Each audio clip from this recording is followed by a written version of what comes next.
नमस्कार दोस्तों, कलयुग के चमत्कार संतों की वाणी में आप सबका स्वागत है। दोस्तों, आज हम चैत्र मास की गणेश चौथ की कथा को सुनेंगे, जो कि 11 मार्च दिन शनिवार 2023 में पड़ रही है।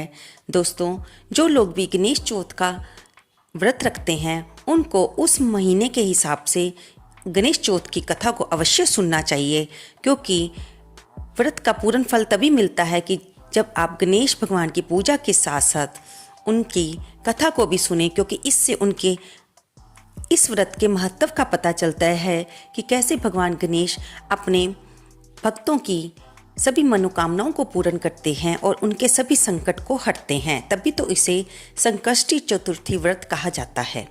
तो चैत्र मास की कृष्ण पक्षी चतुर्थी तिथि को गणेश चतुर्थी का व्रत रखने का विधान है। इसे भाल चंद्र संकष्टी चतुर्थी के नाम से भी जाना जाता है। इस दिन बड़े शुभ योग बन रहे हैं। स्वात सिद्धि योग, ध्रुव योग और चित्रा स्वाति नक्षत्र के साथ साथ बन रहे हैं। दोस्तों, चैत्र मास के कृष्ण पक्ष में पड़ने वाली गणेश चतुर्थी का विशेष महत्व है, जबकि गणेश चतुर्थी तो शुक्ल पक्ष में भी पड़ती है। इस दिन व्रत रखने से सुख सौभाग्य की प्राप्ति होती है और जीवन में आ रहे सभी विघ्न दूर होते हैं।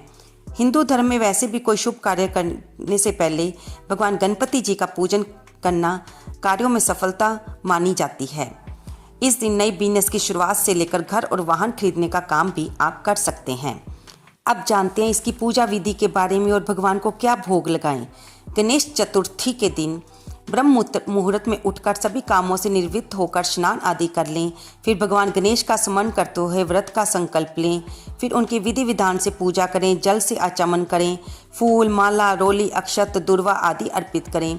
इसके बाद जनेऊ चढ़ाएं, पान में एक सुपारी, 2 लौंग, इलायची और पताशा करके चढ़ा दें। इसके बाद उन्हें मोदक या कुछ मीठे का भोग लगा दें। फिर जल अर्पित करें, घी का दीपक जलाएं, गणेश चालीसा मंत्र आदि का पाठ करें और अंत में आरती करके भूल चूक के लिए माफ़ी मांग लें। गणेश चतुर्थी के समय रहेगा 10 मार्च रात 9:42 से शुरू होकर 11 मार्च को रात 10:05 पर समाप्त होगी। उदया तिथि के कारण संकष्टी चतुर्थी का व्रत 11 मार्च को रखा जाएगा। दोस्तों, आप जब भी कोई कहानी या कथा सुनने लगें तो उसे शुरू से लेकर अंत तक अवश्य सुने, क्योंकि इसका फल तो तभी मिलता है ना जब हम उस कथा को पूरा सुनते हैं।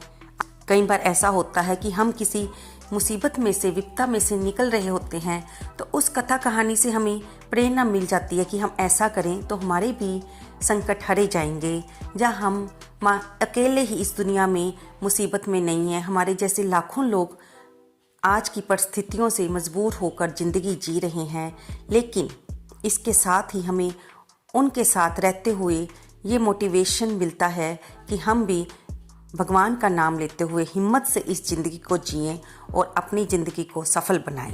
तो आइए अब सुनते हैं हम गणेश चौथ की कहानी। एक बार एक राज्य में मकरध्वज नाम का एक राजा राज्य करता था। वह बहुत ही धार्मिक विचारों का था।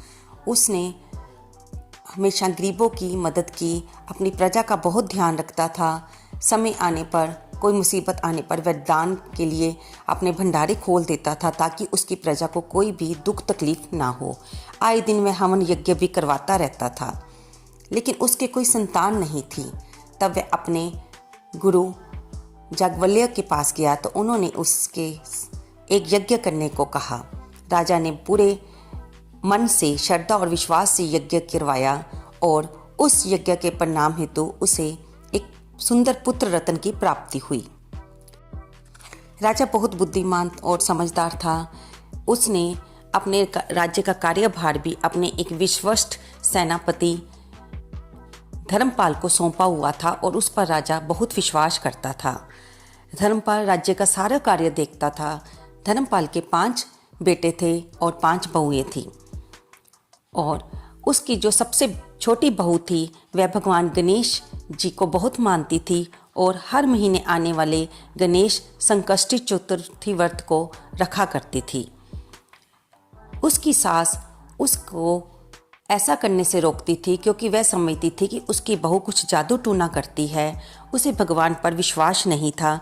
वह हर समय बहू को कुछ ना कुछ टोकती रहती, कुछ ना कुछ कहती रहती, लेकिन बहू सास को कुछ ना कहती और अपने व्रत पूरी श्रद्धा विश्वास से करती और भगवान गणपति से अपने सारे परिवार की सुख समृद्धि के लिए प्रार्थना करती रहती। बहू तो कुछ ना कहती थी, लेकिन प्रभु को ये ठीक नहीं लगता था कि कोई उनके भगत को तंग करे। सो भगवान गणपति जी ने सभी परिवार को शिक्षा देने की सोची। उन्होंने राजा मकरध्वज के बेटे को गायब करवा दिया और ऐसी माया रची कि उसको गायब करवाने का सारा संदेह धर्मपाल और उसकी पत्नी पर आया। जब राजा को अपना पुत्र दिखाई न दिया और संदेह के घेरे में सेनापति आ गया तो राजा ने उससे कहा कि 3 दिनों के अंदर अंदर तुम मेरे बेटे को कुशल वापस कर दो, नहीं तो मैं तुम दोनों पति पत्नी को फांसी पर चढ़ा दूंगा। और साथ में ही राजा ने शहर में ढिंढोरा पिटवा दिया कि कोई भी इस परिवार की मदद नहीं करेगा, इस परिवार को किसी तरह का खाना पानी की कोई वस्तु, पहनने की कोई वस्तु नहीं दी जाएगी। राजा का आदेश सभी को मानना ही था।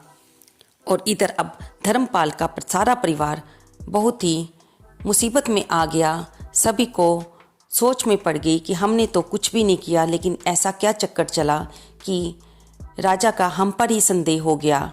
वो राजा जो हमारे पिता पर हर समय विश्वास करता था, आज वही धर्मपाल पर अविश्वास कर रहा है। धर्मपाल की पत्नी भी बहुत उदास रहने लगी कि 3 दिनों बाद हम दोनों की मौत हो जाएगी और वो काम जो हमने किया ही नहीं, हमें उसका फल भोगना पड़ेगा। जाने कौन सा कर्म हमारे आगे आ गया है। जब छोटी बहू ने अपनी सासू माँ को उदास देखा तो वह अपने ससुर और सास के पास गई।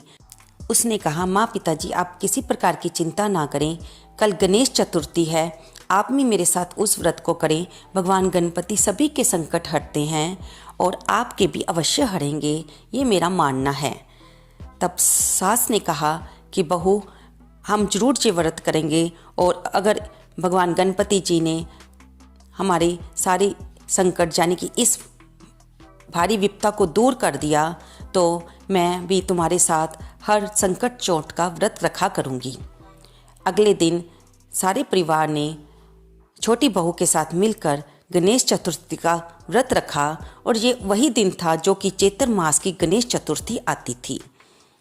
तब उन सब की प्रार्थना को भगवान गणपति ने स्वीकार किया और अगले दिन भगवान गणपति ने अपनी माया हटा दी और राजा के पुत्र को कुशल राजमहल पहुंचा दिया। इसके साथ ही उन्होंने राजा को स्वप्न में दर्शन देकर कहा कि धर्मपाल और उसकी पत्नी निर्दोष है, इसलिए तुम उन पर किसी प्रकार का संदेह मत करो। तब राजा ने सुबह उठकर अपने बेटे को कुशल वापस आया देखा और उन्होंने धर्मपाल और उसकी पत्नी को माफ़ कर दिया और वापस उन्हें सेनापति के पद पर रख लिया। तो दोस्तों उस दिन से धर्मपाल और उसकी पत्नी भी अपनी छोटी बहू के साथ हर संकट चौथ का व्रत रखने लगे।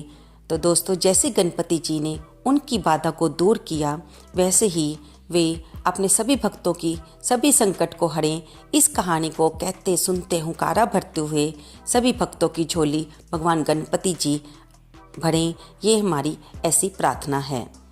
आपको ये कहानी कैसी लगी? कृपया इसे लाइक करें, अपने दोस्तों के साथ शेयर करें और अपने बच्चों को भी सुनाएं ताकि उन्हें भगवान के व्रत रखने की और भगवान की कृपा की कहानियाँ मिलने पर उन्हें भी प्रेरणा मिलती रहे कि प्रभु संकट में पड़े हुए अपने सभी भक्तों की रक्षा करते हैं। दोस्तों कमेंट बॉक्स में जय गणपति भगवान लिखना बिल्कुल ना भूलें। धन्यवाद दोस्तों।